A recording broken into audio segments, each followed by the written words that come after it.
Good evening, everybody. I'm Hans Engel from the Directors Guild of Canada. We were just waiting to let everybody into this masterclass tonight. It's our very first masterclass that we're putting on in this new reality that we find ourselves in, that we all find ourselves in globally. And we're very thrilled to have Tim Southam and Jean-Marc Vallée here with us. These master classes were conceived as so many things have been recently in order to get us online, in order to keep communicating, in order to carry on the work that we've been doing at the Directors Guild nationally, of building our creative community, of building the community of our members across the country, bringing us all together to talk about issues, to talk about creativity. And these master classes are meant to continue with that work on a go forward. And I have no doubt that we'll be doing these long past the age of COVID, when we're all in a room together again. Because what they do, what they allow us is to increase our reach, not only to be able to bring people like the great Jean-Marc Vallée to you, but also bring way more members, way more of our creative community face to face with creatives like Jean-Marc Vallée and Tim Southam. So I'm really pleased to be doing this. I'm really pleased that you could join us. I have no doubt it's going to be a pretty amazing conversation. Jean-Marc and Tim have had some time together in the past, where we first brought them together in Montreal a couple of years ago for a private screening of Sharp Objects, and then again shortly thereafter for another audience in Vancouver. Jean-Marc Vallée, as I'm sure, he needs no introduction whatsoever, but I'll read you his quick bio. He's a writer, director, producer, whose films include Crazy, Café de Flore, Demolition, Wild, and Dallas Buyers Club, for which he received an Academy Award nomination. On the television side, he directed all 8 episodes of the acclaimed HBO series Sharp Objects, nominated for 3 Golden Globes, including Best Television Limited Series. Vallée also directed all 7 episodes of Big Little Lies, which marked his first foray into high-end television, and garnered 8 Emmy Awards and 4 Golden Globes for the limited series. Vallée, along with Nathan Ross, formed their production company Crazy Rose, and have in development a film on John Lennon and Yoko Ono for Universal. Vallée will be directing the limited series Gorilla and the Bird for HBO. Tim Southam, our moderator tonight, is not only the president of the Directors Guild of Canada currently, but also a very esteemed director and producer on shows like American Gods, Lock and Key, Lost in Space, Colony, Animal Kingdom, and has a background in Canadian feature film as well. So they're 2 great minds in the filmmaking community, and very, very excited to have them here tonight. I'll pass it over to you guys. Thanks a lot. Thanks, Hans. Good evening, everyone. This is fantastic. It's already a great room. Thank you for joining us. Thanks for joining us in this experiment. As you know, we're all thinking laterally right now about how to do what we do without doing what we do at all. And so what we can do is think a little bit about what it is to make film in the 21st century. From the moment I met Jean-Marc Vallée, and from the moment we began discussions about his process, you know, my fascination grew from the very first quality of his work, which struck me as just so prevalent, so prominent, and which now, in reviewing all of his work, you know, many layers come and add themselves to this. But the first one is really point of view. You know, I don't think there's a single practitioner in film who doesn't think it's a good thing to come at a work with a point of view. The question always is whose point of view, which character, which creator, the audience, God, for those who believe that, you know, God may have a role to play in things. And Jean-Marc, far from being content with saying, I'm going to be in this character's point of view, or I am going to be in this watcher's point of view, a close examination of all of his work shows us examining his stories and his characters from multiple points of view, and orchestrated in sort of ways which open up the story, discover the story, and discover through the psychology of the characters, and really choosing a way of looking at each scene, each beat, each kind of component of his story and of his character's evolution from a chosen point of view or from many points of view all at once. And how he does this has great method. And so I'd love to take advantage of the fact that this being a masterclass, because we have a master in the room, Jean-Marc Vallée, I'd like to take advantage of his being with us so that we as filmmakers or lovers of film can, you know, take a deep dive with Jean-Marc in a more explicit way into his method for achieving. The word immersive comes to mind. The word subjective comes to mind. But as you watch, the word prismatic also comes to mind, particularly with Big Little Lies, which of course is a story about multiple characters.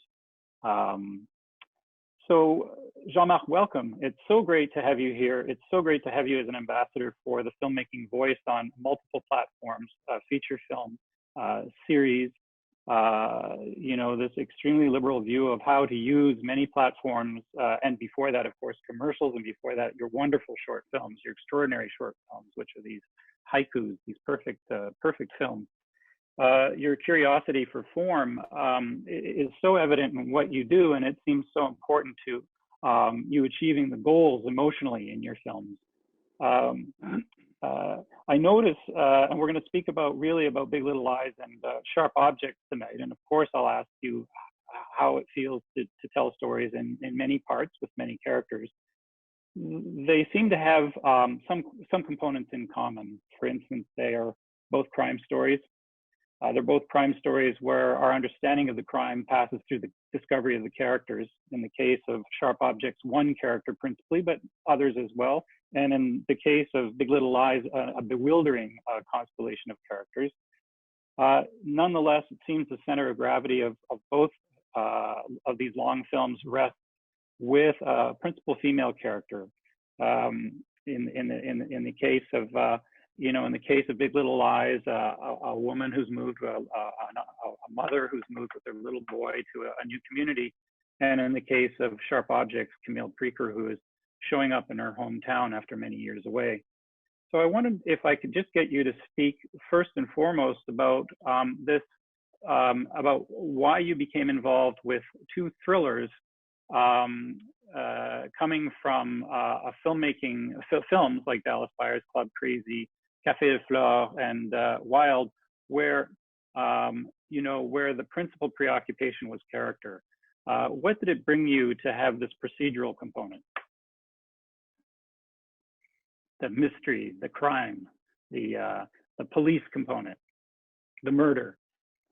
I mean, it wasn't a choice to go there because of that. But first, I'd like to say a word of welcome to everybody, and a word of thank you to Hans and the Directors Guild team to creating this opportunity, this initiative, for us to get together and talk about what we love.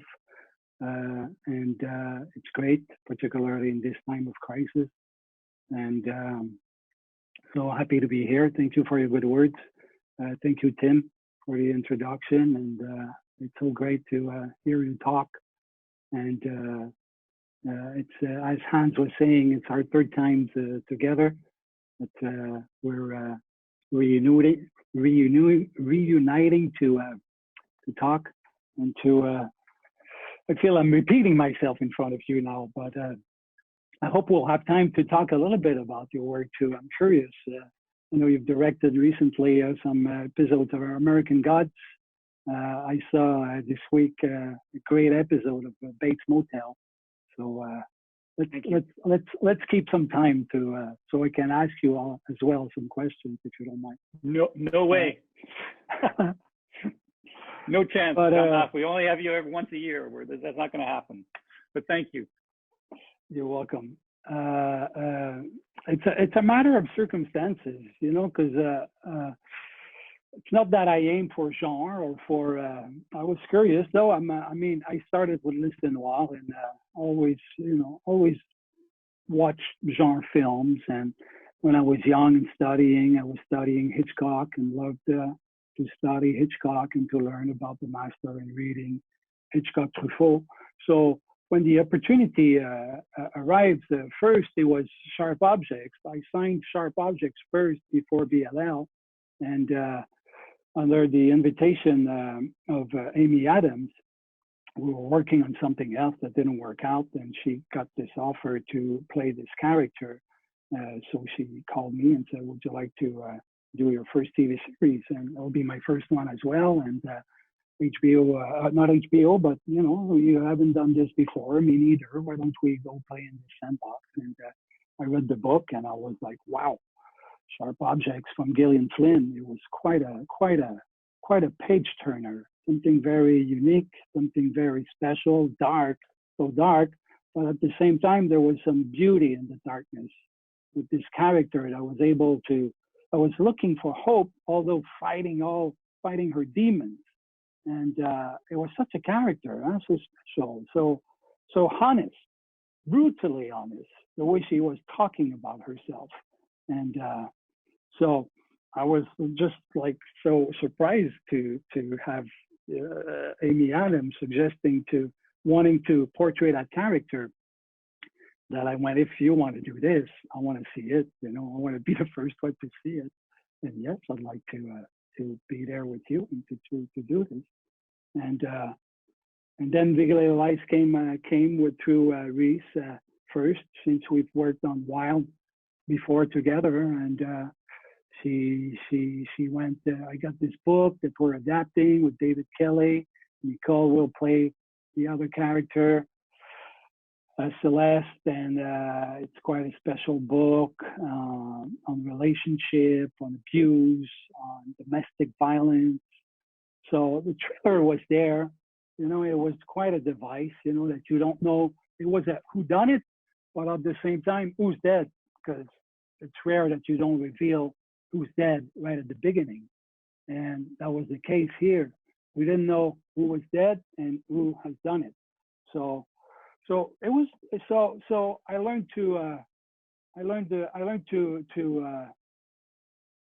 have fun, to play with this while exploring characters and just trying to do what I love to do, directing, you know, developing great characters and touch people and tell great stories. So hopefully, you know, we hope to make a difference in some ways. It might be naive to think that still, but it's what it is. And why not entertain at the same time? So these two last experiences, they were for TV. It was a challenge to direct all of the episodes. I wasn't supposed to do this with BLL, since I told Reese at the beginning, listen, I'm already attached to do all of the episodes on Sharp. It's great. I think I'll do just the first two, if you don't mind. And as I started to work, I realized that it's tough. I had a hard time to let go. And they were asking, why don't you stay? And why don't we do the whole thing? And I started to cast the kids and get, you know, develop relationships. And then I felt like, yeah, why don't I try to do them both, you know? And it might be, you know, a tough task, mission to tackle two TV series back to back. And I realized it was, because it almost burned me out. And I had to take a long break after Sharp, but I'm very happy that I've done it. And yeah. Fantastic. the experience of, I think I'm going to ask a little later, the experience of doing, you know, these long films, and maybe also the circumstances, the kind of discussions you might have had to have with various stakeholders in the shows. But, you know, it's so apparent when we watch the shows. I also get to sort of some of the issues that were revealed by Michal Zak in his fantastic videos, his essays about your work. Issues you and I have discussed in the past and many people have written about. But the first thing that, you know, comes up now that I'm watching these two shows together is this sense of place. Michal Zak did say one very interesting thing, which is the shows tend to be, you know, have no establishers and there's no conscious choice to kind of paint the canvas before the people show up. I mean, it matters very much. The places only really exist through the eyes of your characters, it seems, or through their emotions. And we revisit the places over and over through various characters. But one of them is set in Northern California, in Monterey. It's an environment where, you know, you sort of feel the environment, you hear the environment. The other is set in Missouri. I think you shot in, was it South Carolina? North Carolina? Georgia. And there you really virtually smell the environment. So the attention to place, even though it's very subjective and very much through the characters, is so keen and so keenly differentiated between the two shows. I wonder if you, and also the fact that you're coming from Quebec and coming from the world to each of these places, if you could tell me just a little bit about the world that you were diving into and how you wanted to sort of, you know, get that canvas, those two canvases going in order to tell these complex stories. Okay. Just a quick word on Michal Zak. Tim mentioned this guy who created two great analyses on the show Big Little Lies, and then after that, he did the first one on his own, and then on Sharp Objects, HBO hired him to do something similar. It's like a 15-minute video essay on both series, and there was a link attached to this invitation if you guys haven't seen it, and we thought it would be a good idea to show it to you guys. It's almost like this guy talks in a better way of what myself and my collaborators have been trying to do for the past years, developing a grammar or language or a vocabulary with you know, to explore and to tell stories with sound, images, music, and strong perspective. So they're really good if you haven't seen them. And I pay my respect and my regards to Michal, who's an editor, by the way, from London. And if he's there, if you're there, I don't know if you're there, but hello, Michal. So locations, locations. On the first one, well, you know, it's part of the game. It's part of wanting to tell a great story and finding, okay, what's the context, what's the location, where is it, and the attention to detail. And so it's always fun, particularly when you have a great relationship with a production designer. We spend so much time together in scouting and in creating the world and finding locations and houses and Monterey, and we shot only 3 weeks in Monterey. Everything else was shot in California, in Los Angeles, in Malibu. So all these houses that we found for these ladies and for these characters, female characters, there was only one that is in Monterey, Nicole Celeste, played by Nicole Kidman. This one is in Monterey, where it's by a cliff, where the ocean is angry, is violent, and it smashes against the cliffs. And so we were trying to find what was their relation with the ocean, and set up their houses based on that, and make the ocean almost a character that will, at the end, symbolize the ultimate act of solidarity to find the strength to fight and to win over evil. So that's why at the end, all this kind of editing was done with the ocean and the fight as they're fighting Nicole's husband by the staircase. But so it became, it wasn't in the script. It wasn't the script that it was in Monterey. But as I was prepping in Los Angeles, living in Santa Monica by the ocean and running every morning barefoot and with my music headset, so I went, the more I was running and the more I was prepping, it was like, looking at my footsteps and having some ideas and looking at the ocean and breathing in and out. And it's because of that suddenly the ocean became that important in the series. And I called David and I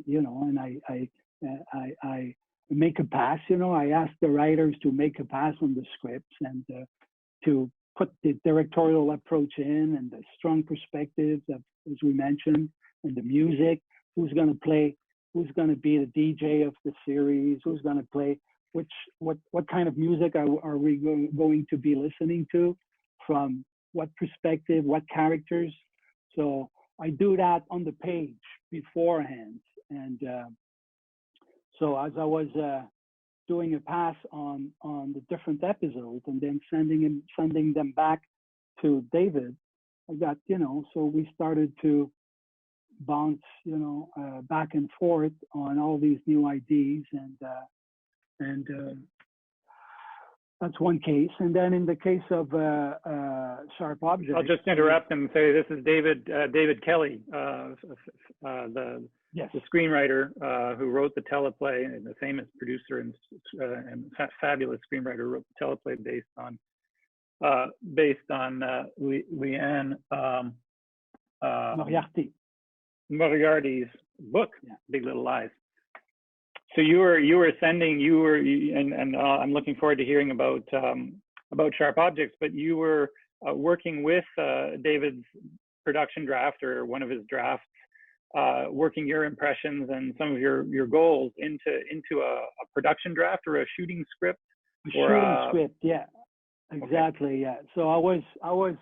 David is very great with characters and dialogues, and but he's the first to admit that he's not that visual guy, although he does, he knows the medium, and so he was very respectful and very open-minded that I was putting all these ideas of strong perspectives from these women, starting, a scene, if it was with Madeline's character. So right there from the start, right on the scene, I was rewriting the opening from her perspective. It wasn't necessarily the case. So putting all these ideas in the scripts, sending them back to David respectfully and explaining him, this is what I'm doing, this and that. And he was very like, all right, cool, I get it, cool, great, Bob. Sometimes, ideas here and there that he's got. And so that's why we're doing some back and forth. And he was also doing more thinking and work on his thoughts of how to improve the episodes and the scripts as we were prepping and reacting to what I was doing. And we shot we tried to shoot in continuity, although we tried to shoot 1, 2, 3 as a long feature film. Then we paused for about 10 days or so to work on 4 and 5, and then shoot these 2 as a film, as another feature, and then pause again and shoot 6 and 7, with some exceptions of 7 in the first block or some 6 and 7 in the second block because of some locations. But we were letting the locations open so we could go back once we were done with a block and prepping the next block. It wasn't like, we got to shoot everything at this location for episode 1, 2, 3. So we knew that So it was maybe more, it cost maybe more money, but at the end, it was a very great production decision to help the creative aspect of the show and to get the actors at the right place to move forward and being clear in what we were doing. And also, we weren't ready, the scripts weren't ready, 6 and 7. And as we were shooting 1, 2, 3, David was working on 4 and 5, and then break. Then I did my pass on 4 and 5 in the break with putting the directorial approach in it and so on after the second break. So it was we didn't have the 7 scripts right at the beginning. And it was the same with Sharp Objects. We had more writers, though, not just one. Marty had built a team of writers, Marty Noxon, along with Gillian Flynn. Gillian wrote 2 and 1 with Marty, I think, if I remember correctly. And she had more writers as well. So we had only, at the very, very beginning, we had only 1 episode written on Sharp. And then we started to prep. And as I was also finishing posting on BLL and prepping on Sharp, and that was, my brain was, that was the tough part. And so did you find that the working relationship you developed around the shooting script with David Kelly was one that sort of happened harmoniously, and this is not a political question, this is a creative process question. Yeah. We all work in television. We know that sometimes the politics can be thick, but did you find it to be a useful approach for Sharp Objects as well? Yes, it was different though, but it was different because of all the writers and the history of showrunners, and Marty's a strong showrunner, and she was expecting, to be a showrunner, and I was expecting to be the only director, therefore to be the creative leader, as she used to be the creative leader. So at the beginning, there was some adjustment there, but with David, it happened differently because he was the only writer. And then when he went and when he saw that I was some sort knowing what I was doing, if I may say, and he trusted, what he was seeing, and he had some confidence, and he was all right, Jean-Marc. You're the creative captain. Go on. He didn't have the showrunner attitude. So I didn't know about showrunners with BLL, and I was told that David was the writer and showrunner, and I was very naive about. I didn't even ask what a showrunner was, and then I found out what it was after on Sharp Objects when I saw that Marty was hands-on and doing and things that I normally do, and then I went to HBO. Maybe we should have a talk, and because I understand now the concept. When there's a lot of directors, it's the showrunners are there to make sure that there's a unity with all of the directors, and also make sure that there's a unity with all of the writers when there's more than one writers. So when there's only one director, and I came from the feature film world, and I came from BLL, and I thought it was going to be the same. And then it started, a little bit with some communication adjustment that we had to have, but it went very well, and it was another great shoot. Another long one as well, 92 days. This one, the first one was 90. So I shot 182 days in 20 months. So I was, and man, I was close to being burned out. And but it's funny how. Please go ahead. This is a very good juncture for me to interrupt, which I just did, and note that both shows really do have a very, very similar voice. And yet, of course, based on what you've just outlined to us, the two very different books, 2 very different screenwriters and screenwriting teams, 2 very different parts of the world, 2 very different canvases. And yet, as we watch, we we see sequence after sequence, which in addition to driving the story in a fairly straightforward way, also introduces this intense subjectivity, using what Michael Zach has called thought cuts or thought moments, in which I think some of us would call flashes, but in any case, an editing style, which implies a writing style. So I guess I just want, before I get to the actual technique, and maybe we won't even have time to show the clips. Maybe we'll show them at the end if everyone thinks that's a good idea.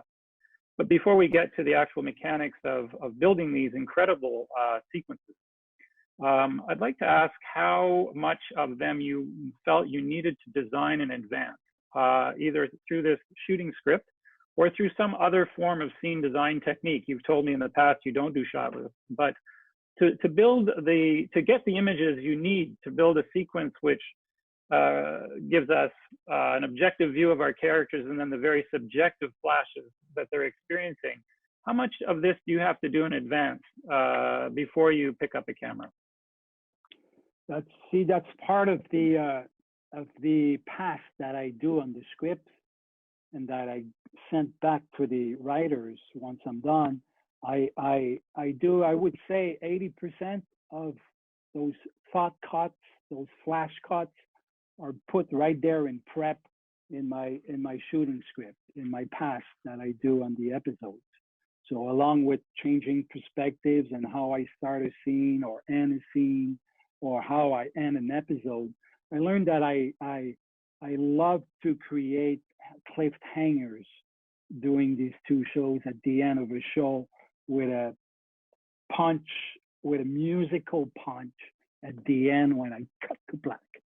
So yeah. This was one of my kicks to also put it right there on the page as I'm prepping. I'm prepping also with music, and whether I run in the morning with my headset on and my playlist, and I try to find the tracks that the characters are listening to. So 80% to answer your question, and then it happens on the set with the maybe 15% more or 10% more with IDs on the day, and then another 5-10% in the cutting room where I put more flash cuts that I thought I would have and that I didn't plan or design, but it works because I use them when I have a face that is thinking. If I don't see one of the main characters, if I don't see them thinking properly, I'm not going to cut to these shots because I won't be able to know that they're thinking. If it's a very wide shot and then I cut to a top cut and I come back to a wide shot and I go, what? So I need this, or something, or I can start like this, medium close up, then top cut. I see that the character is like having a moment of reflection and something, and then I don't change the sound. I keep the sound the reality. And then when I come back, I can be like this, and I see him react or her react to what he or she just thought of. Then it makes sense, like Amy Adams, her character in the bathroom of the motel in episode 1, she's drinking a small bottle of vodka. She's looking at the toilet, and she goes, and I go on her face on the toilet, back on her face, closer on the toilet, on the back of the toilet, and we wonder what the fuck, and then back on her face, back on a shot, flash cut to a shot of Drano, a concierge passing with a dolly with some Drano, and then back on her face, and she drinks and she thinks, and we know that she's thinking all of this, and we know that she just had a thought of a guy pushing a dolly with some Drano. I kept the sound of the present, and she doesn't talk. She's alone by herself. So it's pretty easy language. But if I was wide, I'm not sure I would get it as much as when. So when I write, I do my pass. I make sure that I create these moments of reflection where I know that, and without writing close up and without using a technical approach, I try to use a prose a language in the script that suggests a shot. So I say I don't create shot lists, but I do a pass on the script. And then when I arrived on the day, the first thing I do in the morning with my first AC, the DP, and the script supervisor, so we look at the scene that we have, the scenes we'll do. We look at all of them, those 3 pages or 4 pages. And then we know that we're starting with this scene, and then we just look at the scene we're doing, and we read it, and then, all right, okay, so they're ready soon, and we're not, you know, Yves Bélanger is not lighting, we're shooting available light, although when we shoot on stage and we recreated the interior house of the Preaker's house in Sharp Objects, of course, Yves was on stage with all his lighting on grid on the ceiling in order to recreate the sun or a cloudy day or a passage from cloud to sun. He's got all of his rigs. So, but there's nothing inside the house, and the crew is getting out, and I can shoot 360 degrees all the time, you know. So we start in the morning, and then we see the scene, and then go on. We get in. We go in with the stand-ins, the doubles. We see, you know, we got some IDs, and okay, yeah, okay. I think if I start with Camille's POV, I always ask the lead if I'd like to start with the lead because I see what they're doing, and then even I will react to what she's doing with the camera. So we know as we see her doing her thing that, oh, all right, we're going to go there. And since she looked over there, let's do this shot. Then she looked there, let's do this shot. And I use her looks, her POVs to tell me what I'm going to shoot. And therefore it creates a sense of geography, and it's easy to know where you are and to understand the geography of the location because we're very strict with eye line. We don't cross the eye line because of that strong perspectives language. Because I learned by doing it that when we cross the eye line, we're lost. We're lost and we're wondering, wait a minute, what she was looking, if she's not looking in the right direction and crosses the eye line, since it's all about where they are in space, in that space, it becomes very touchy not to respect the eye line. Just like what I learned in Wild, when Reese was leaving the PCT, the Pacific Crest Trail, from Point A in California in order to arrive in Oregon at this bridge, she started to walk right from left frame. And I realized in the cutting room that I needed to respect that. And I didn't realize that on the set. Are we talking reshoots? Are we talking did you go back to the Pacific Crest Trail? I flopped the shots like crazy. Like 40% of the shots in Wild are flopped. And this in order to have a sense of direction. So she walks for one goal, always the same direction. Otherwise, it felt that she was coming back. Makes total sense. But you have to find yourself in this stupid situation in the cutting room to go, why didn't I think of it sooner? Why did nobody think of that? It's so obvious when you watch a hockey game or a football game. When you do a first quarter of a football game, the camera is always on the same side. They're always going this way, this team, and this team is this way, you know, and there's a sense of direction. So the sense of direction, all this to say that even in a location, the sense of direction, if you cross the line, because of the strong perspectives and where they are, and I use that, and it's not like the director's point of view. I always try to find a character to justify a point of view. That's right. And sometimes, you know, I get out of the theory. So in the case of the example you gave with Camille and the example you gave with Wild, you were in the point of view of your lead character. In the case of a multi-character show, persistently multi-character show like Big Little Lies, More Than Sharp Objects, where there's also a voyeuristic component, people watching the characters, spying on them. You're painting your location from multiple points of view. How much in advance are you deciding, and you may not be writing down angles, but are you when are you deciding how to film that geography and whose point of view to be in at given junctures of the script? Is it articulated in that shooting script? It is, and sometimes I'm not sure, but it is. It's pretty clear from David's writing and Leon's writing on BLL what was the sense of the scene and what was the emotion about. So when it's about Celeste, Alex, her husband, doesn't have this privilege to be the one that the scene will be shot through Celeste's husband's perspective. It never happened. Never. So that was an easy one. It never happened, although, do you need to take this? No, but Ida, you're live to many people. Yeah. My theater director wife, her sense of space is pretty good too. That's a good one. So that's fantastic. So of course, he doesn't have this privilege, but when, for instance, he's asking Celeste to dance, so I'm going to be with Celeste, and Celeste can have this privilege of this. I'm not going to be with like this and then shoot her.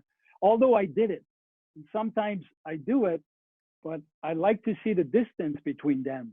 And sometimes, okay, forget about the distance. And now it's about her and how she's going to accept this invitation. And then she's going to walk to him. Then we get closer to him as they walk away. So this is what's nice about trying to respect the geography and the distance, is when they're far away together, they're far away. And you don't cheat with a lens going tighter, and you just wait until they get closer.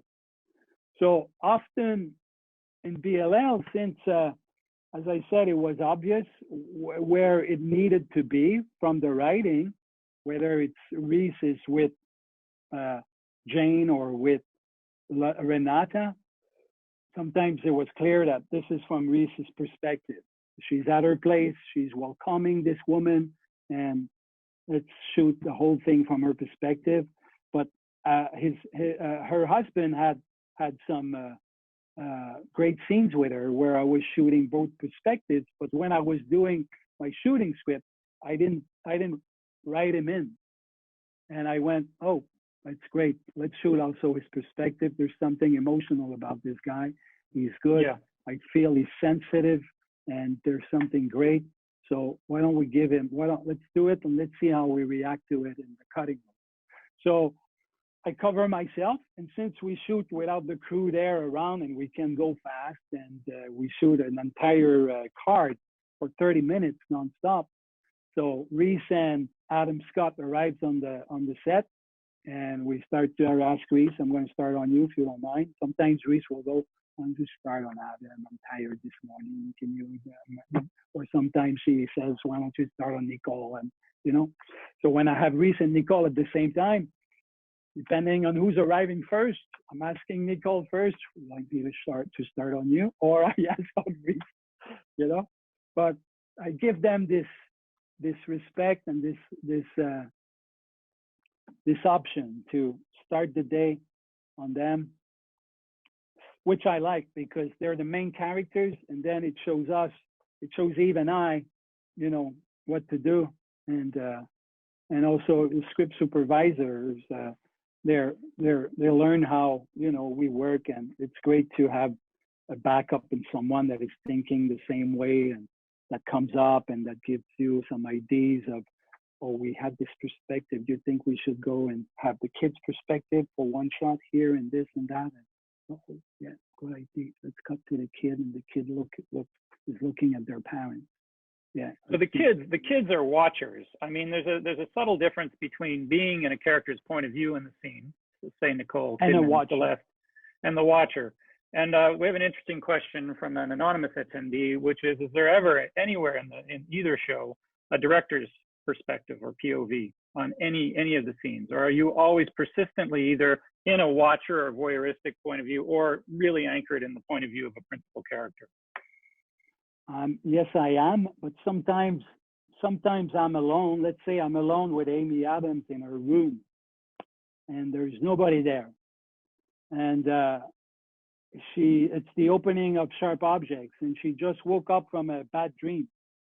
So what am I going to do if there's nobody there to see her from a distance? And I'd like from distance to see where she is and what's the environment.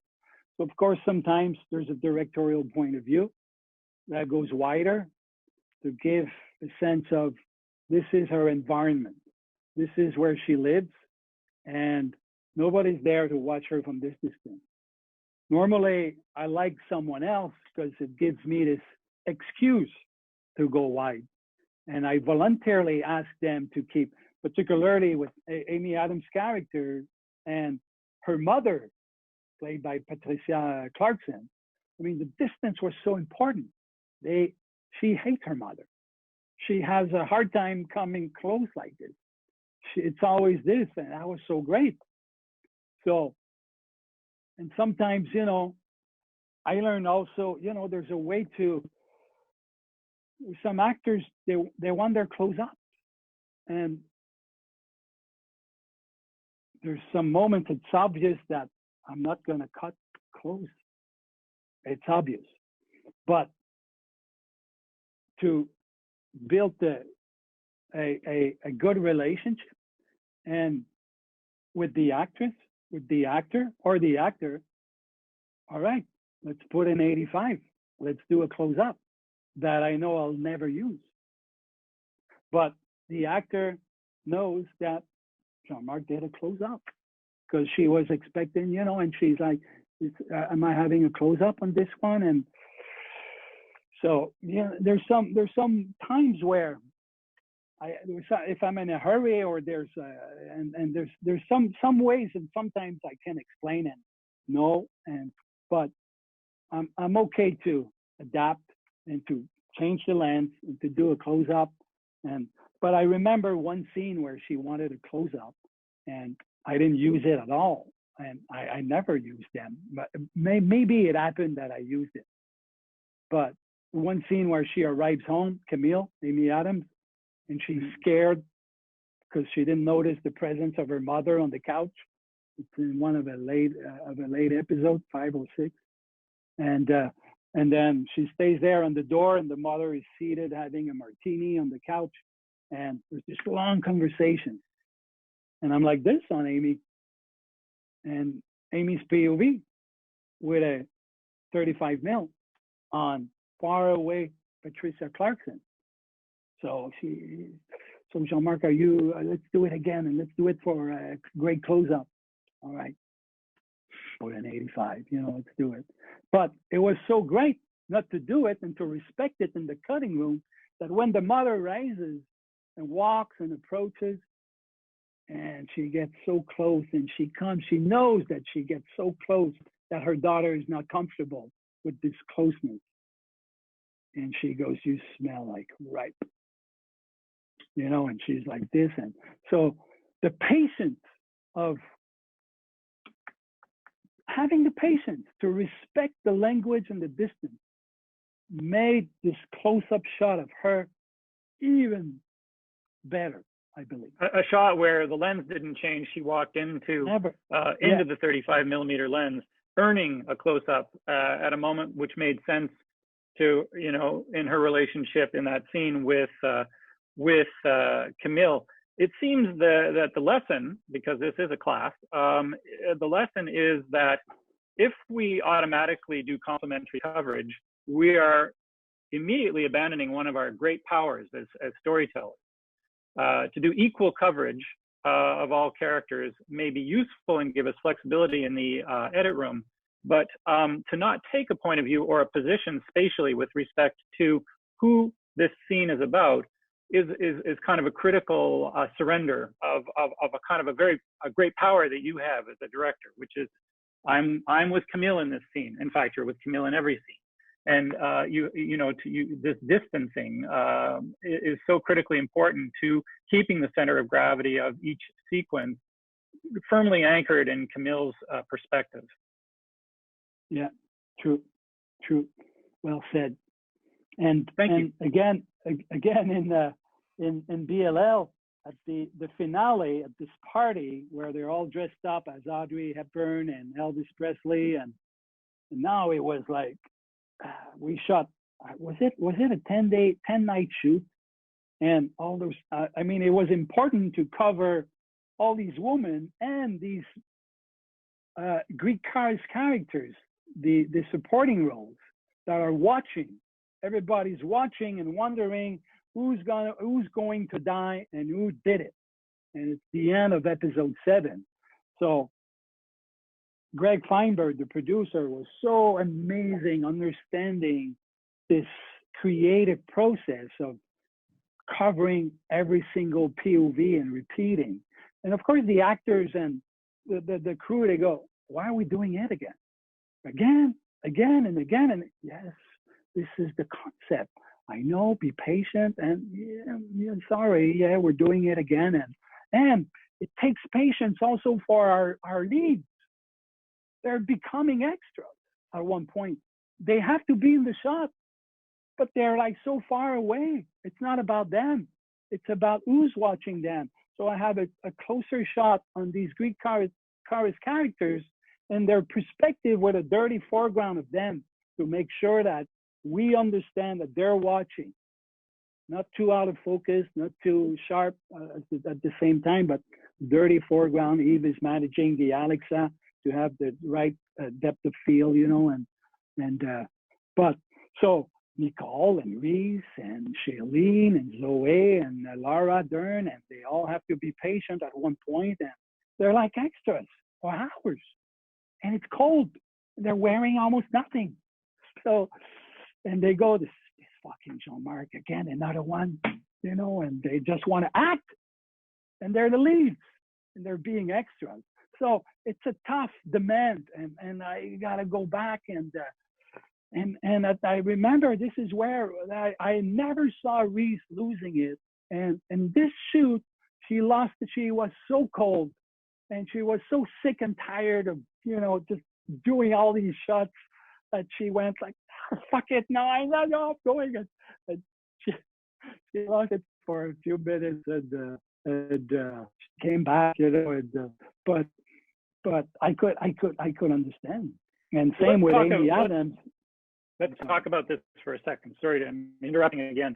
I'm also reading some very good questions from our attendees, which are pulling us a little more toward the actors and your work with the actors. This is a fantastic illustration of how you film a scene, how you prepare to film a scene, how you interact with the writers in order to give yourself the opportunity to anchor the scenes in specific points of view, if it hasn't already been done in the writing. Talk to us a little bit about, these are incredibly powerful actors. I mean powerful, as well as geniuses and very talented. Tell me how you, if you have actors or 3 actors, how you develop a scene with your actors. Do you rehearse? No. We, all these women beforehand, in particular Reese, we're friends now after a while, and I could have some lunches and dinners, and we go through, the important stuff, and if there are some things, that bothers you, some scenes, some moments, you get it, we get everything. Sometimes it's me, do you like this? I'm not sure she would do this here. Am I wrong? Am I right? Or she goes, yeah, me too, there's this, and that, and then I come back, I do some homework, go back to David, we challenge the thing, and then, but I don't rehearse, and we shoot right there on the, we shoot the rehearsing and the blocking on the day when they arrive. And when it's more complicated, like the finale of Big Little Lies, the fight scene with all of them fighting Alex, that was like my Vietnam. That was something. That was like these strong female women, so intelligent and amazing having strong opinions of what they should do and how they should fight. And we got 8 hours, you know, from 8 p.m. to 5:30 a.m. because at 5:35 it's starting to be daytime, and we got to shoot this, and it's violent, and there's some stuntmen and stunt women here and there, but they're doing their stunts. They're fighting with Alex, and they all want to know, you know. And then once he's down the stairs and he's dead, and they're reacting, and they're, you know, this whole thing, how I direct and how I talk to them was, I say it was my Vietnam, because once I say cut, you know, they all want to hear, where do you go first? And I watch, and, you know, and when I do a wide shot, I got the wide. And then, of course, when I do a single, I focus on Laura, and I single on Laura. And now I can, okay, thank God there's only one, and I talk to Laura. But when I have to talk to everyone, and everyone wants to know, and everyone starts to talk, and there's a moment of, it became military. First AD, wait, let's see what Jean-Marc has to say, you know, and no, wait, sorry, Reese, no, clap, and you got to respect, you know, the hierarchy and the roles, and let's have the person talking first. Then, all right, Reese, Nicole, yeah, this and that. Okay, that looks. And the big problem was it looked fake. Of course, girls, you suck. It looks fake. I don't believe that you're fighting. So I didn't go to them, and this is not what I said, but this is what I thought. And how do you translate that to great actors that want to do good? But it was just, it doesn't work, guys. It doesn't work. Let's find another way. Let's find another way. I'm going to go tighter, and I'm going to shoot slow-mo. I'm going to shoot slow-mo because I don't think we'll manage to make it work real time. And on the day, I didn't know I was going to shoot this scene, to cover this scene slow-mo. Covered it and Eve didn't have lights. At so night, you're at night, you don't have the light. So he wanted to kill me. He put a tantrum, and he didn't want to do more than 40. He didn't want to do 48. This is Yves Bélanger, your close collaborator. Yves Bélanger, the DP, and I pushed for 48. I said, push for camera, you know, I don't know, and, you know, and do something. And he was like, a flashlight. And but he had a little bit of help hidden. But since we're always like this and held, so he had to hide the help that he had on routes. So it took a little while to ask his gaffers to go to the truck and get some light, which was, I think, the first time, you know, and they were like, oh my God, the lights, we gotta celebrate that. And when in the final edit, once Alex's character Perry realizes he's been found out by by Jane, he rushes out of frame, and then we have an aftermath. We have an aftermath, which, you know, it clearly must have been designed in both the writing and your concept, because it's a reveal finally that, you know, somebody did push him and he felt, you know, things went badly for him. But I'm going to imagine that final reveal of who was the person who pushed him was always meant to be delivered at the very end of the episode of the film. Nonetheless, did this experience of having to block this fight scene change, you know, your edit significantly, or did you fight until the bitter end to get your concept?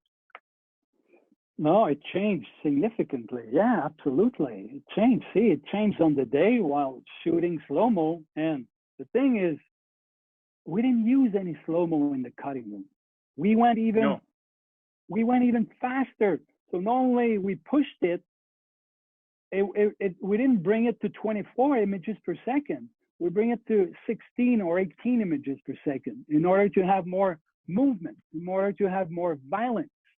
And because when we started to cut it with all of the editors, you know, started to cut it with the slow-mo material, it didn't work. It looked like fake. It looked like we were overdoing it.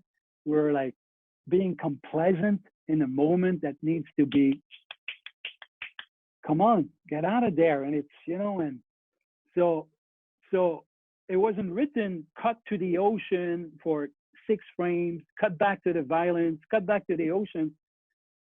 I had this idea in the cutting room and went, all right, let's do like Eisenstein and do some real fast cutting with the ocean instead of the staircase in the Cuirassier Potemkin. And I told, because you did have a staircase, yeah. And I told all of the editors, I started to call them by their first name, but the last name was Eisenstein. So Maxim Eisenstein, try it. So all of the editors worked on the same scene, doing an Eisenstein editing moment with the ocean and the fight, and I did it myself. So there was 5 of us trying to make something out of this scene at the same time, not just one and the others were working on something else. We came 5 brains, 10 hands, 5 different editing rooms, just working for 2-3 days on this sequence. And then we realized that the more we were going 6 frames, 4 frames, 8 frames, the more we were like, oh my God, we can't see anything, the more it worked. And it's the impression of seeing that works, not the seeing. So the lesson was, even if your actors are not good with a stunt portraying violence, and they couldn't hurt themselves. They're leads, and and they were pad, but even there. But they're in evening gowns. They're not wearing gowns. Anything. Yeah, exactly. So even when you don't succeed on the set, but I remember on the set at the end and during, I was like, how am I gonna work this out? This is so bad.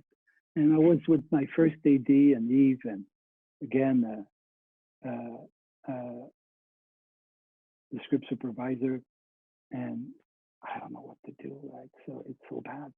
It's so bad. And I didn't know what to tell them, and that's where I went. Let's shoot for slow motion. And we started to shoot slow motion, but it was still very bad. And I remember finishing the day and the thing, and I went to Greg, the producer, and went, I don't know if we're going to do this in the cutting room, but I see some problems. But one step at a time. I'll stop you again. Any reshoots for this sequence? Did you go back and shoot anything? No, all in the edit room. Okay, I'm going to read some questions, Jean-Marc. Finish the answer though, please. No. It's good. No, I have a question from Brigitte. Hello to both of you. What do you? This is the official opening of our questions period. So please, folks, type some questions, and I'll do my best to read them. And then I'll ask Hans how much time we have, and maybe we can have you, anybody who wishes to ask de vive voix with your voice, some questions. Let's try that too. Let's use this tool, this Zoom tool. So Brigitte asks about your first AD, and I'd love it if you could sort of put it in the context of this massive party scene, your creative relationship with your first AD in that context, but also generally. And tell me about that conversation. With Yves Bélanger, it's very clear. You even speak to him while you're shooting. You might even want to talk to us about that. How about the first AD? Give us an impression of your working relationship with the first AD. Very, very, very close, very important. I rely on his talent, his creativity to make the shoot work. I mean, if I'm the creative captain, he's the general, along with the producer, Greg Feinberg. I find this relationship with Greg on BLL and on Sharp Objects being one of the top ever that I had in my career. He's such a great ally, such an understanding of the whole process. And the first AD, it's the same thing. So when I say it's the general, I see him work in prep. I say him because it's him. I work with Urs most of the time. On BLL, it was David Tickett, but Urs Spiegel. that's his last name. He's German, but he's also an American living in New York. But so I see him work, even David, Ticketon on BLL, and they're so great prepping the days of shooting that it becomes such a creative job where we have a problem here, we won't be able to achieve this, and then you come to me and you go, this is bad, and if we can't, I suggest that either we cut down the pages of these scenes, or we lose this one, or see how creative it becomes. They have ideas on what to shorten, what to lose, or how to lose a location, if not a scene, and bring the scene that was taking place in this location into another one. So I like this feedback and this creativity and prep. And then it happens also on the set. And on the day in the morning, as I was saying, so first thing I do when I arrive, sit on the set, on the where we're shooting with the first AD, Eve, and the script supervisor, and we read all of the scenes of the day, and we read the scene, the main one that we're about to shoot in 10, 15 minutes. We normally it's 10, 15 minutes beforehand, or half an hour, because we're having a tea or a coffee, and then this is where say, okay, all right, that's cool. I feel confident we can do this. And then sometimes he's gonna go, this is a tough day, Jean-Marc. This is a tough day. I don't know how we're gonna get through it. And I wanna make the days in 8-9 hours, and he knows it. And I don't wanna start too early. I wanna start at 9 and finish around 6, 7 max, and do a reasonable day. Because the way we shoot, it's so demanding. We shoot, and Steve is dead at the end of the day with the camera on his shoulder all the time. It's because your DP is also your camera operator. Yeah. Although we found this camera operator on Sharp Objects, Orlando Duguay, that he's 29 and he's really, really strong and good. And so he gave Eve a break. And before that, I was giving Eve a break at the end of the day and operating myself. And it was, so we like to try to do an 8-9 hours day. So when in the morning we go, oh my God, all these locations, okay, this, and oh, if there's a move, if there's a move, then we know that we got to be careful. The move meaning we got to go from location A to location B. Then this is always tricky, tricky days. But if it's one place, and then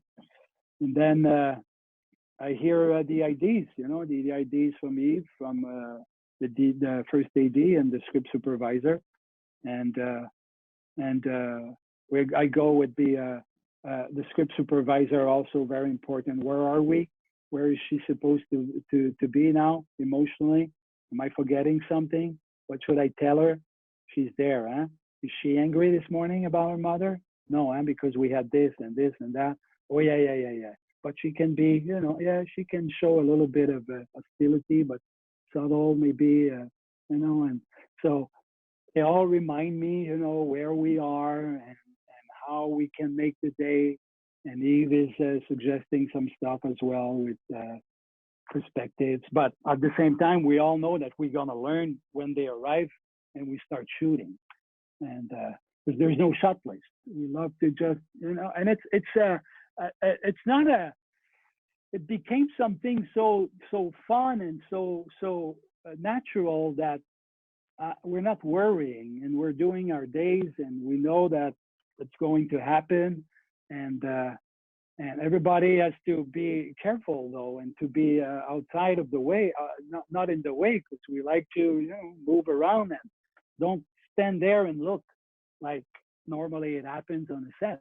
So it's like, get out, go into a monitor as far as possible, and make sure that you're not in the perspective in the 360s, and so fantastic. Did I answer fantastic. the question? You sure did, and I have another one for you. And this is from Vanessa Shaw. which is I'm interested in knowing how you handle dealing with such a dark subject and child actors in young actors. They're on there's 6. In fact, I had the privilege of working with the sister of the Crovetti twins, is also an actress, and she was in a series which I was involved with for 3 years. Little geniuses, all of them. But tell us about child actors and essentially in an adult story, in both cases, both Big Little Lies and Sharp Objects, and how you speak with them, how you relate to them, and how you get these incredible performances consistently from every child that you're in all of your work. Man, thank you. I try, but this is another war. It might not be Vietnam. It's another one, but it's a tough one. It's a tough one, and you gotta say thank you to the casting directors.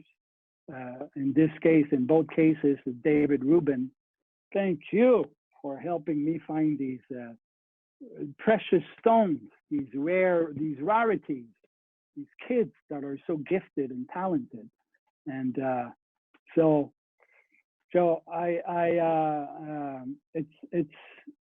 it was sometimes, yeah, it was tough, the domestic violence in BLL with the kids that they were witnessing, mainly the twins, and the fights that Madeline's daughter, Chloe, was witnessing sometimes, parents being, fighting, but not as tough, I think, as in Sharp Objects. But the thing was on the shoulder of Lulu, the girl, the 14-year-old actress that was playing Camille at an early age. Oh, 14. Awesome actor. Oh no, that wasn't Lulu. That was what's her name again? Jesus. I've got it right here. Stand by. Lulu was the younger one.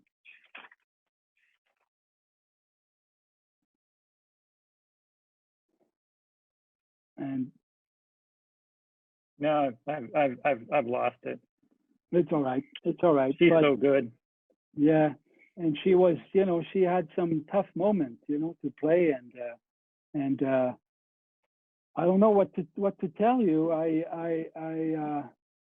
Sophia, yeah, Sophia and Lulu, yeah, they were troopers. But I try to create along with the team, the producers and everyone,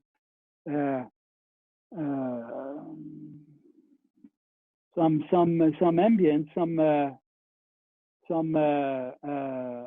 degree of complicity where we can get along and make fun, also have fun and make it yeah, it's a play, it's a game. So there's a lot of game playing, and there's a lot of fun also. We know that we're having fun, and that, and I play music all the time, and music loud, and so they're allowed to be crazy and to smile and to laugh and to do whatever they want, whatever they want. At one point, they got to work and they got to be silent and they got to act. But there's a thing on the set where it's we come and we play and it's funny and so we knew it was dark, but it's I think the answer is to bring it to a playing zone and to explain.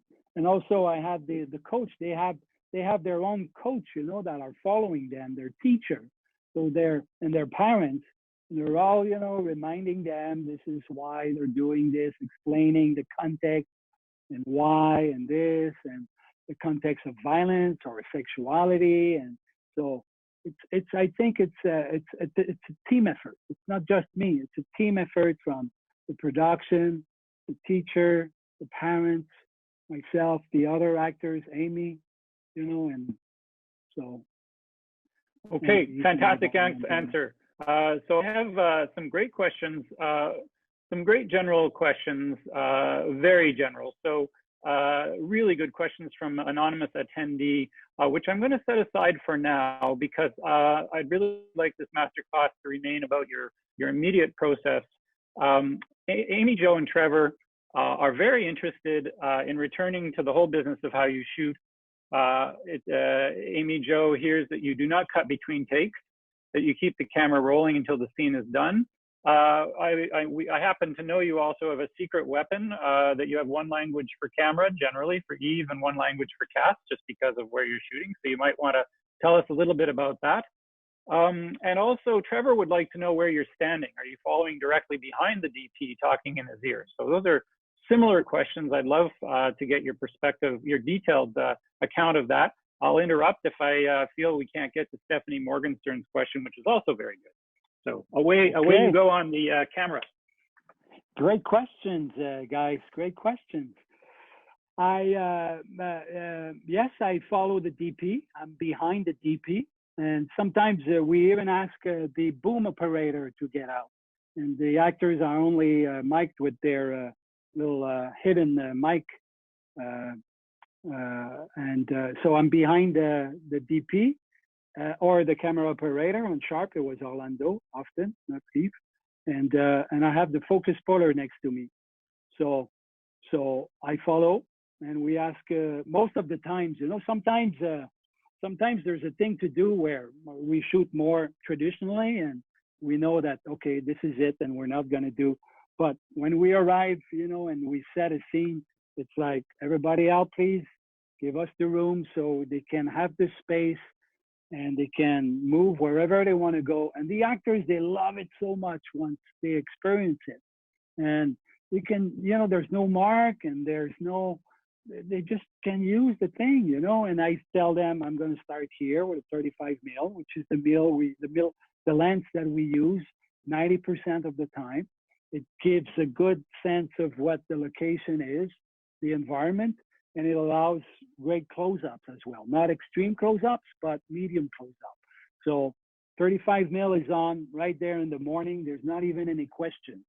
And there's it's always a 35 mil.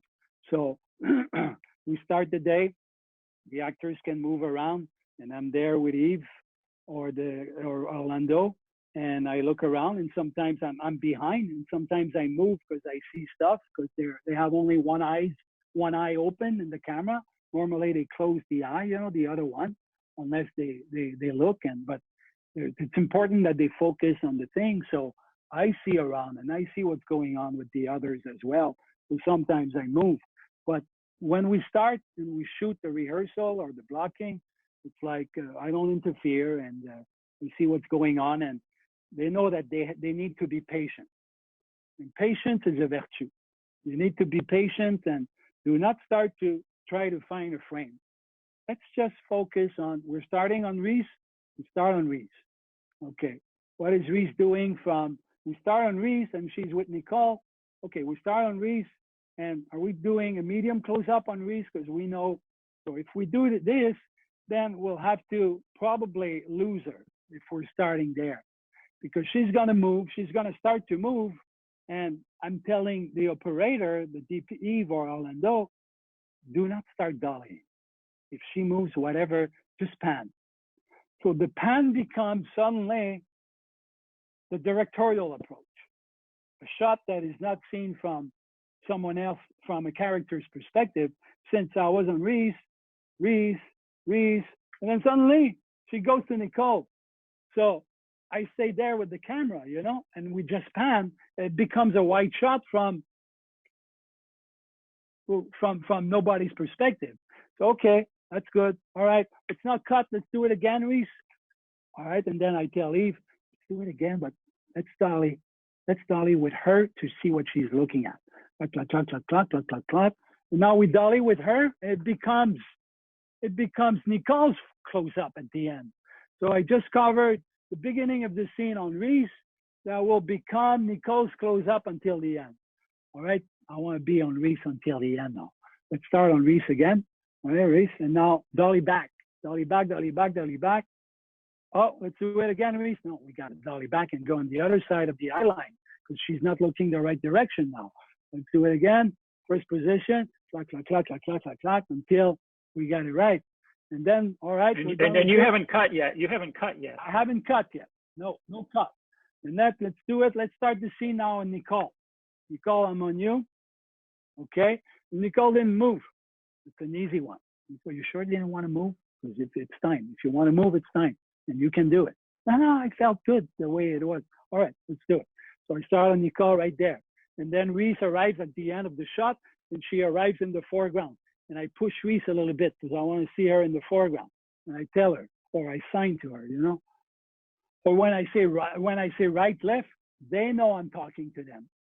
When I say gauche, droite, Yves or Orlando knows I'm talking to them.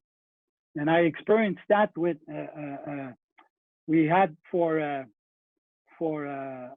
Alex Skarsgård and Renata, Laura Dern, we hired a camera operator that was very tall, 6'4", because it was always like this with Yves. And it was totally ridiculous to shoot Alex Skarsgård low angle all the time where you see his nostrils, you know. Same with Nicole. And Yves Bélanger has high heels sneakers. So when he was shooting Renata and Nicole, he was wearing his high heel sneakers. But it was nice to give him a break. And we hired this operator, Robert, who was amazing, really great guy, but, you know, 6'4". So every time there was a scene with Alex and Nicole and Laura. He speaks English. He speaks English. He was American. So we started to shoot to have him on the set every time because we're just shooting in hell. So we were able to do the right lens, you know, with him. Although sometimes it was nice that he's on Alex from Reese's perspective. So Robert had to go and bend down since it's from Reese's perspective.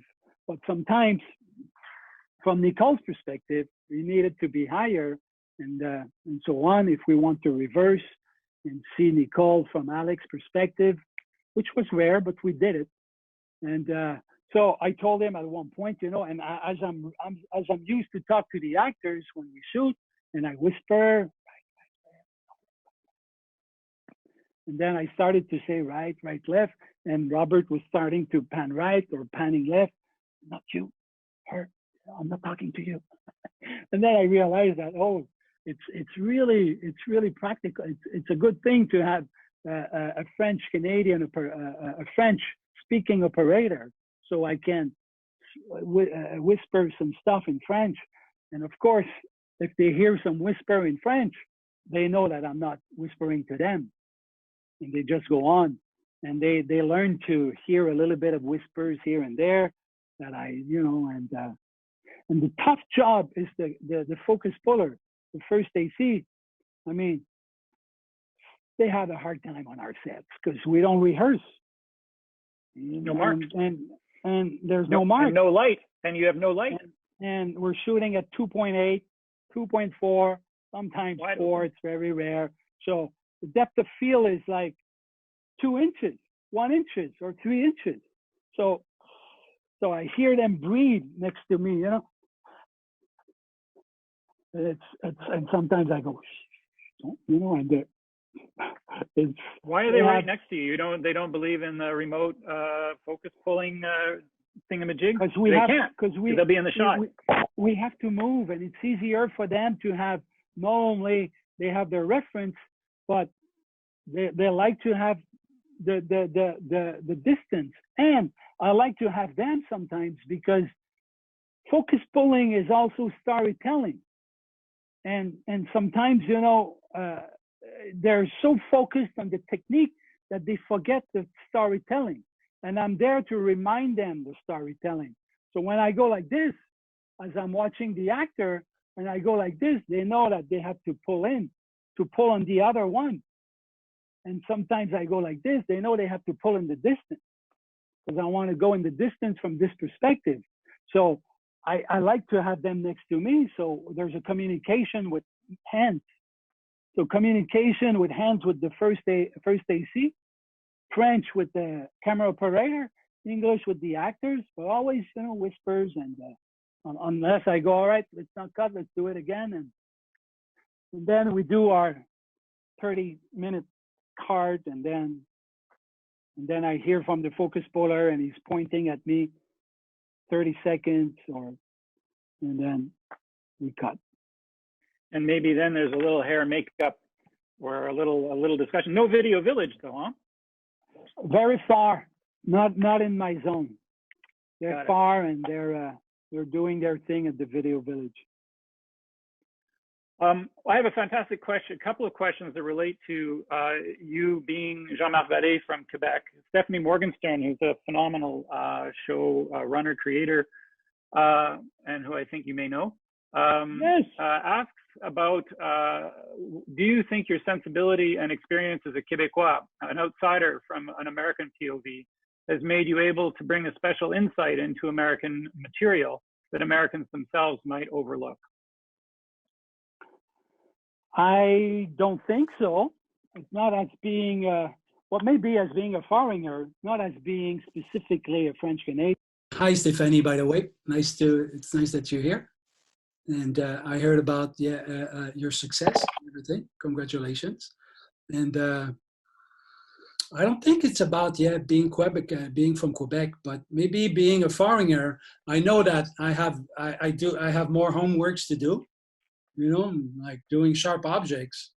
I needed to know about the Southern and this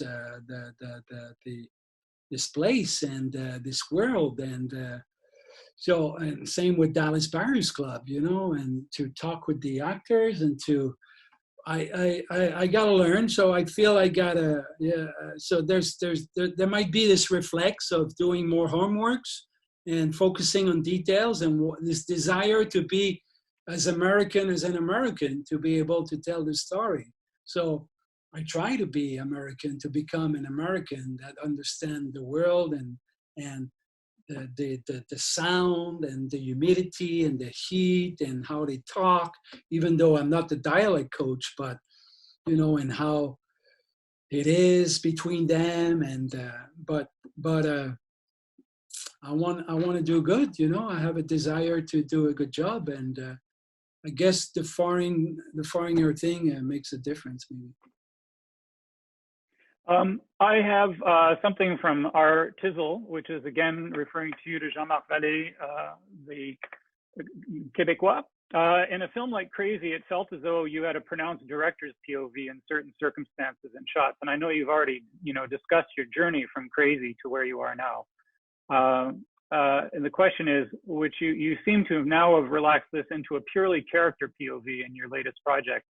How or why do you think your approach arrived to where it is now? Yeah, I didn't shoot Crazy like this at all. I would redo Crazy entirely today. If I had the opportunity to redo Crazy, I would do it this way and held with strong character perspectives more than the way it was done. I don't regret. It's the way it is, but it's the way it is and the way we did it. And but we changed, we evolved, and we learned. And this is part of a learning process. And I love where I am right now. I like to tell stories like this right now. I wouldn't go back. And I think it's the way to go. I like to do this with the team that I worked with, all these collaborators. We, you know, over the years, it's important to say that I'm not doing this alone by myself, you know, and there's a lot of people involved, and Marc Côté being a very important one in post-production. Well, let's talk about that really quickly. I have to begin wrapping this up, but we haven't really talked about VFX and the incredibly important role it plays in giving you even more freedom. Tell us a little bit about your relationship with visual effects, both for the editing and for freedom of using takes and working in between takes. Also, of course, some sets were built, the house in Sharp Objects, the cafe in Big Little Lies, and then maybe some other locations. Tell us a little bit about you and Marc Côté, who's a close collaborator of yours, and who manages your post-production empire. How VFX, how modern techniques have helped you creatively, have opened things up for you? I mean, I realized when I was doing commercials with Marc Côté how amazing this language, this capacity of visual effects, or this tool of visual effects was doing and to storytelling and to storytelling with images. And so Mark came on crazy, and he's got a brain where he understands technique and all this stuff, and green screen and how to, you know, do magic and stuff. And since then, I mean, because of the way we shoot, see, we don't stop. And I asked one thing to the script supervisor on the day: do not interrupt with continuity. Never. I don't want to hear, oh, it's not, we have to redo it because he was holding his beer in the left hand instead of the right hand. I don't care. I don't want to hear about that. I'm not going to stop the flow of a 30-minute work where we're all in it. If Reese has her champagne in the left hand, and then as we were doing it, she has it in the right hand, nobody interrupts, and I don't want to be interrupted with that. And I'm going to choose the thing that is, I'm going to make it work in the cutting room. And I'm not going to make it on purpose to have the shot left and then cut to Nicole and then have the shot right. And I'm going to try to stick with the same one. But if I can't and I need to go left, Nicole, and then champagne right, I'm going to do it. And I'm going to ask Mark, switch, erase the glass and put it in the left hand. And he does it. So, I think you've done some aggressive, even more aggressive amputations for performance. Oh yes, absolutely. I mean, there's a take on Demolition where it's take 3 of Jake Gyllenhaal doing all of his thing, but it's take 5 of his head. We use his head and put his head on his body. Take 3. Don't tell Jake. Don't tell Jake. Don't tell Henry about the sharp objects. He knows. But it's to tell you that how great it is, and how, I mean, I'm making fun a little bit here with some stupid mistakes like that. But it's more than that. It's creating. See the shot here. Look at this. There's this girl. She doesn't know how to roller skate. She doesn't know how to roller skate, and I have to show her how to roller skate and how to pretend over green screen, and see her feet are not even on green. And then if you look at the opening on sharp objects, we see her skating through different reflections and glasses, and it's all, you know, how do we do this, you know, and how do we?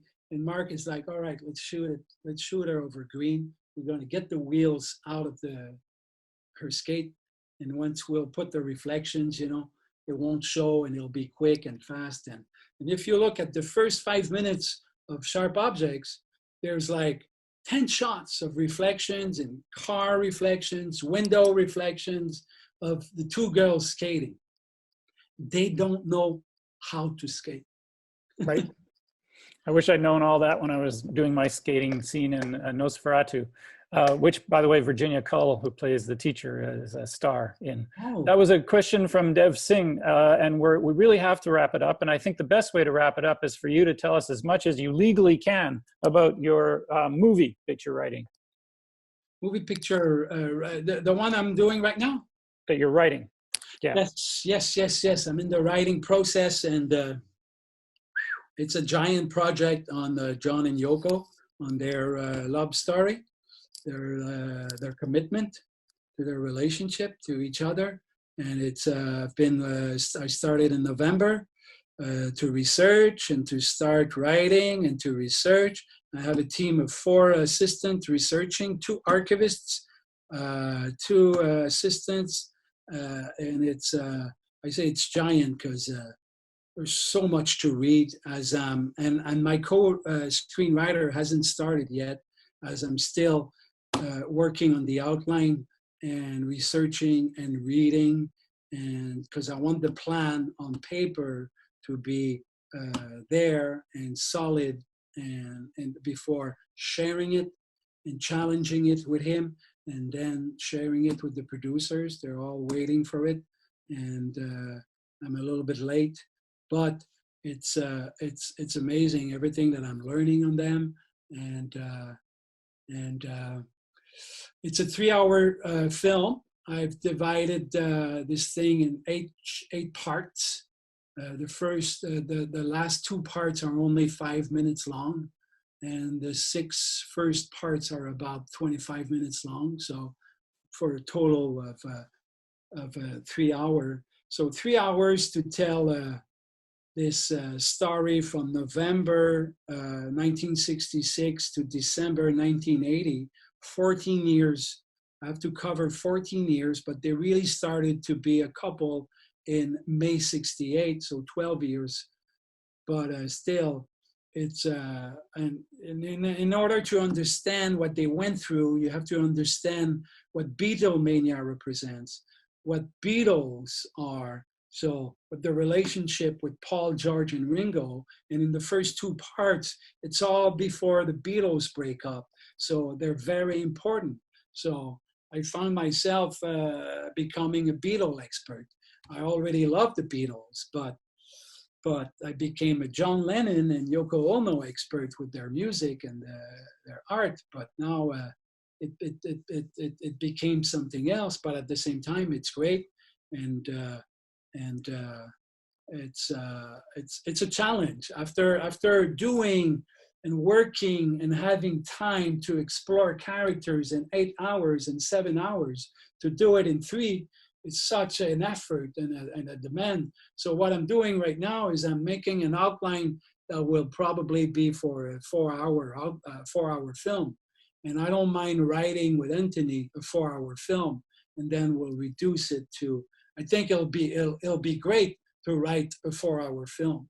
And then, all right, let's bring it to 3 hours or 2:45, and let's shoot 3 hours or 2:45, and let's see if we can, even in the cutting room, then come up with a 2 hours and 30 minutes. Sure. I mean, I don't think it'll be possible, but it looks like it's going to be a 3-hour film. Yeah. Well, you may have been transformed narratively by your experience with the 2 series. You may have gone through a door that's going to be hard to get back through. Maybe. Listen, I think Hans really wants us to have dinner, maybe go to bed, maybe remember that COVID is out there. Yeah. Jean-Marc, I'm going to wrap it up here. Thank you so much. Thank you for agreeing to participate with the Directors Guild of Canada for your support. I really appreciate it. We all do. Thank you to all the panelists for your fantastic questions. I'm sorry I only got to a fraction of them.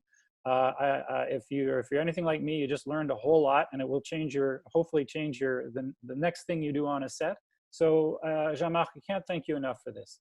And on that note, I think we'll just sign off and wish everyone health and happiness. Yes, be careful, guys. Stay safe and healthy. We got to get through this. All right. Thank you very much, Dave. everyone. Thank you. Thank you, All Hans. the very best. You're welcome. Thanks.